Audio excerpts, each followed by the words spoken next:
Rajkot game zone અગ્નિકાંડને લઈ રાજકોટ સહિત રાજ્ય આખું હચમચી ગયું છે, જેને લઈને જામનગર મનપા તંત્ર સફાળું જાગ્યું છે.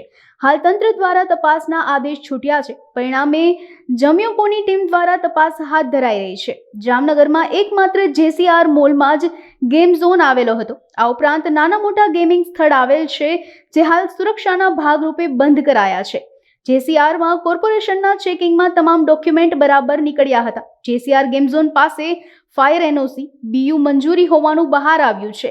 વધુમાં જામનગર મહાનગરપાલિકાની ટીમ શહેરમાં હોટલ, રેસ્ટોરન્ટ, હોસ્પિટલ, સ્કૂલ, કોલેજમાં ચેકિંગ કરશે. છેલ્લે જે રાજકોટમાં આગની જે અકસ્માતની દુર્ઘટના બની એના બાદ જામનગર શહેરમાં પણ આપણે પ્રિકોશનના ભાગરૂપે તુરંત રવિવારના દિવસે ચેક કરીને જ્યાં ગેમ ઝોન એકમાત્ર હતો એની પાસે પૂરતી NOC પણ હતી અને BU પરમિશન પણ હતું, પરંતુ સરકારશ્રી તરફથી નવી ગાઈડલાઇન્સની જે મળે એની રાહમાં જોઈને અમે એ લોકોને અત્યારે પ્રિકોશનના ભાગરૂપે અટકાવેલા છે.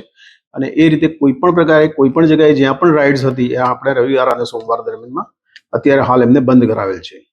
કારણ કે આપણે સૌથી પહેલાં વધુ વિગતવાર તમામ SOP નો અમલ કરીને દરેકે દરેક બાબત ચકાસવા માંગીએ છીએ. અને આ અઠવાડિયામાં શહેરના હોટેલ્સ, હોસ્પિટલ્સ, શાળાઓ, કોલેજો, ટ્યુશન ક્લાસ, રેસ્ટોરન્ટ્સ, એ ઉપરાંત થિયેટર, મલ્ટીપ્લેક્સ, મોલ્સ વગેરે જ્યાં જ્યાં લોકો મોટી સંખ્યામાં એકઠા સામાન્ય રીતે થતા હોય છે, 50 કરતાં વધારે સંખ્યામાં, એ તમામ સ્થળો આપણે ચકાસવા માંગીએ છીએ. આશરે 500 જેટલી જગ્યાઓ આ રીતે કુલ મિલાકે કોર્પોરેશન દ્વારા અલગ અલગ વિભાગ જેમ કે ટાઉન પ્લાનિંગ, એસ્ટેટ, એ ઉપરાંત ફૂડ અને ફાયર, ઓફકોર્સ, આ 4-5 શાખાઓ ભેગા થઈને એમની ટીમની રચના કરવામાં આવી છે, જેઓ આ દરેકે દરેક જગ્યાઓની ચકાસણી કરશે.